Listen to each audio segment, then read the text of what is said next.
आज साइंस की क्लास में जो है हम केमिस्ट्री का टॉपिक करेंगे एसिड बेस एंड साल्ट, अम्ल क्षार व लवण।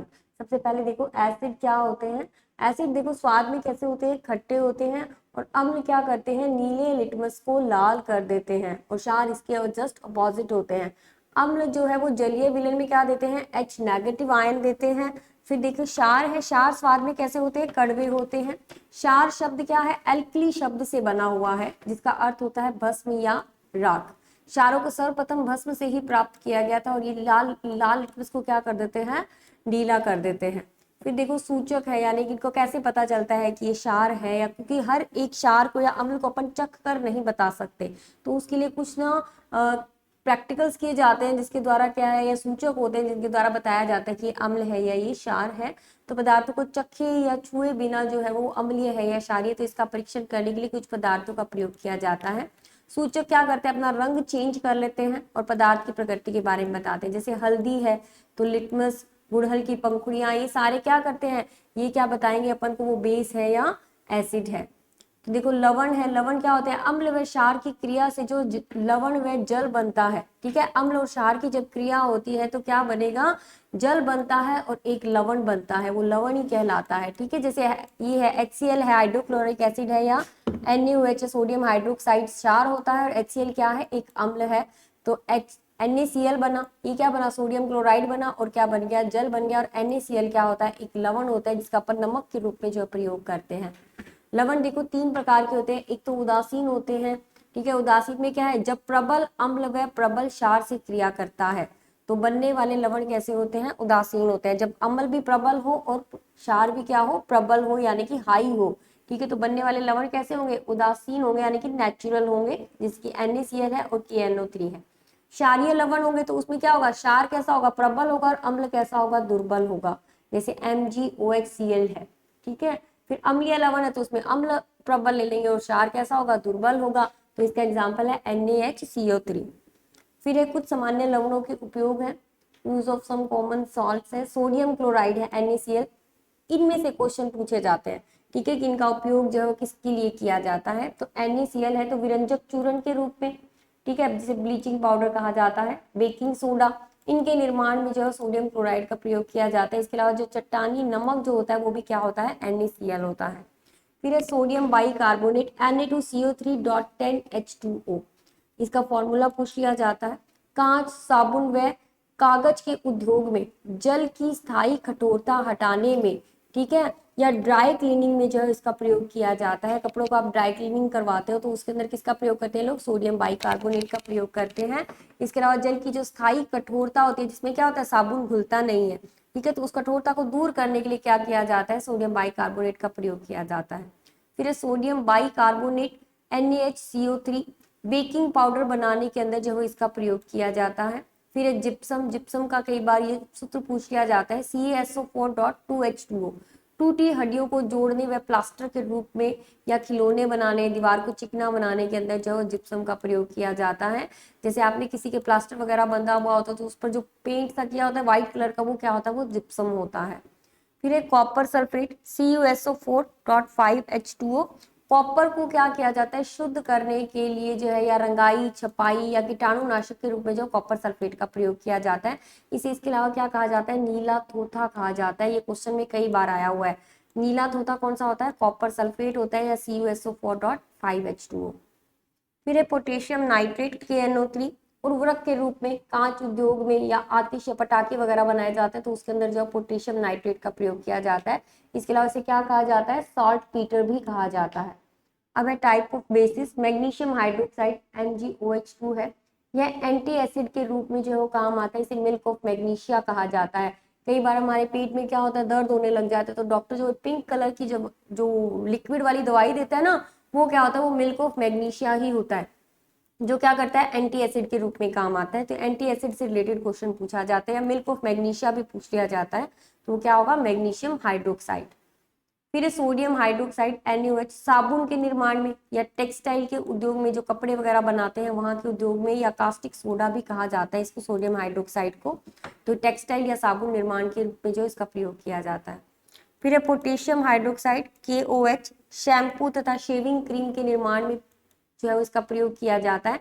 शैम्पू या शेविंग क्रीम जैसे सॉफ्ट चीजें जो होती है ना, जो हमको क्या करती है, हार्म कम पहुंचाती है, तो उसके अंदर जो है पोटेशियम हाइड्रोक्साइड का प्रयोग किया जाता है। तो इसमें SO2 व CO2 को अवशोषित करने की क्षमता जो है सर्वाधिक होती है। फिर कैल्शियम ऑक्साइड, ईंटों के निर्माण में इसका प्रयोग किया जाता है कैल्शियम ऑक्साइड का। फिर uses of acid, acetic acid CH3COOH, सिरका निर्माण में जो है इसका उपयोग किया जाता है और इसे सिरके का अम्ल भी कहा जाता है, एसिटिक एसिड कहा जाता है जिसको। फिर बेंजोइक एसिड C6H5COOH, चटनी व अचार आदि जो डिब्बा बंद खाद्य पदार्थ होते हैं तो उनके प्रिजर्वेशन के अंदर जो इनका प्रयोग किया जाता है, तो इससे अगर एसिड का प्रयोग करते हैं तो उससे क्या होगी, ये चीजें जो है वो लंबे समय तक जो है वो अपन खा सकते हैं, तो ये प्रिजर्व किया जाता है इनको। फिर सिट्रिक एसिड, खाद्य पदार्थों, कपड़ा उद्योग व दवाओं में इसका प्रयोग किया जाता है। इसके अलावा खट्टी चीजें जो होती है जैसे नींबू है, संतरा है, इनमें क्या पाई जाती है, सिट्रिक एसिड पाया जाता है। इसके अलावा मिर्च जो होती है उसके अंदर भी सिट्रिक एसिड पाया जाता है। फिर फार्मिक एसिड, फलों के संरक्षण में जीवाणुनाशक के रूप में जो है प्रयोग किया जाता है। फलों का संरक्षण किया जाता है, उसके अंदर क्या है, जीवाणुओं को मारने के लिए जो है वो फार्मिक एसिड का प्रयोग किया जाता है। इसके अलावा देखो जो लाल चींटियां होती हैं उनके डंक में भी क्या होता है, फार्मिक एसिड पाया जाता है। फिर हाइड्रोक्लोरिक एसिड, यह एक प्रबल अम्ल है, सौंदर्य प्रसाधन के रूप में प्रयोग किया जाता है। ठीक है, इसके अलावा अपने अमाशय में भी क्या पाया जाता है, हाइड्रोक्लोरिक एसिड पाया जाता है, जो भोजन के पाचन की क्रिया के अंदर क्या करता है, हेल्प करता है। फिर सल्फ्यूरिक एसिड H2SO4, ये बहुत ही इंपॉर्टेंट है। इसका उपयोग देखो आप, ऐसा कोई भी उद्योग नहीं है जिसके अंदर H2SO का प्रयोग ना किया जाता हो। ठीक है, लगभग सभी के अंदर जो है H2SO4 का प्रयोग किया जाता है। इसे ऑयल ऑफ विट्रल भी कहा जाता है और इसका प्रयोग देखो बैटरी में, उद्योगों में सर्वाधिक किया जाता है। फिर देखो पीएच स्केल है, पीएच वैल्यू किसी पदार्थ की अम्लता और क्षारीयता को मापा जाता है। इससे देखो एक स्केल होता है जिसके अंदर क्या होता है, 0 से इस तरफ 7 होती है बीच की न्यूट्रल वैल्यू, इस तरफ जाता है तो क्षार है और इस तरफ जाता है तो अम्ल है। ठीक है, तो पीएच वैल्यू किसी पदार्थ की अम्लता और क्षारीयता का माप है। पीएच स्केल वह है जो किसी विलयन में उपस्थित हाइड्रोजन आयन की सांद्रता ज्ञात करने के लिए जो उसको प्रयुक्त किया जाता है। कुछ सामान्य पदार्थों के पीएच मान है, जैसे स्टमक एसिड यानी कि HCl जो है 1.2 से 2 होता है, यानी कि ये क्या है, एसिड है। नींबू का रस या सिरका, इसका 2.2 से 3.4 तक है, ये भी क्या है, एसिडिक वैल्यू है। फिर गाय का दूध है तो ये देखो 6.4 से लेके 6.6 तक होता है। फिर है टमाटर का रस, क्योंकि इसमें लैक्टिक एसिड पाया जाता है, ठीक है, इसी वजह से किसमें आता है, ये एसिड वाले में आ जाता है गाय का दूध। फिर है टमाटर का रस है तो इसका 4.0 से 4.4 है। शुद्ध जल जो होता है उसकी पीएच क्या होती है, 7 होती है। फिर है ह्यूमन यूरिन या ब्लड है तो इसकी 7.3 से 7.5 होती है। समुद्री जल है तो उसमें नमक होता है तो यानी कि क्षार है तो 8 है। साबुन वाला जल होता है तो उसके अंदर क्या होता है, 12.5 जो उसकी पीएच वैल्यू है। सोडियम हाइड्रोक्साइड है तो सबसे ज्यादा सोडियम हाइड्रोक्साइड की होती है 14 और बेकिंग सोडा की कितनी होती है, 9.2 होती है। फिर देखो कुछ फॉर्मूलाज लिखे हुए, जैसे पोटाश एलम जिसको आप फिटकरी बोलते हो, जैसे पोटेशियम एल्यूमिनियम सल्फेट कहा जाता है फिटकरी। इसका फॉर्मूला बहुत बार एग्जाम में पूछा गया है। इसका एक फॉर्मूला है K2SO4 K2SO4.Al2SO43 और 24H2O, यानी कि 24 अणु जो है वो जल के मिलाए जाते हैं। इसमें वो मोस्टली चेंज करता है आगे वाली जगह पे, ये तो वो सेम ही रहने देता है 24 अणु जल के, लेकिन आगे वाली जगह पे वो क्या करता है, कोई ना कोई डिजिट जो है वो चेंज कर देता है। तो आप थोड़ा सा ध्यान रखना, इसको 2-3 बार पढ़ोगे या बिना देखे लिखोगे तो आपको ये लर्न हो जाएगा। K2SO4.Al2SO43 24H2O। ठीक है, इसी तरह से सफेद शीशा है जिसे लेड कहा जाता है, PbOH2.2bCO3। प्लास्टर ऑफ पेरिस का भी पूछा जाता है, दो बहुत ही इंपॉर्टेंट है, एक तो पोटाश एलम और एक plaster of Paris. Plaster of Paris में देखो CaSO4.12H2 होता है, यानी जल का आधा ही अणु होता है, पूरा एक अणु भी इसके अंदर नहीं जाता है प्लास्टर ऑफ पेरिस के अंदर। तो CaSO4 और ½ H2O। फिर क्लोरोफॉर्म है तो CHCl3। अश्रु गैस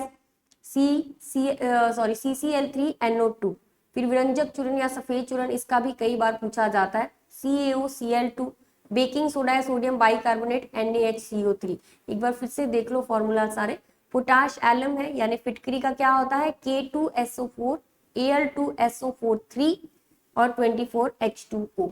ये काउंटिंग कर लेना, जितनी भी है सारी की सारी इतनी ही होनी चाहिए। फिर है सफेद शीशा lead PbOH2.2bCO3। Plaster of Paris का CaSO4 ½ H2O। फिर है क्लोरोफॉर्म CHCl3। अश्रु गैस का CCl3NO2। विरंजक चूर्ण का या सफेद चूर्ण जिसको बोला जाता है CuCl2, और बेकिंग सोडा या सोडियम बाइकार्बोनेट का क्या होता है NaHCO3।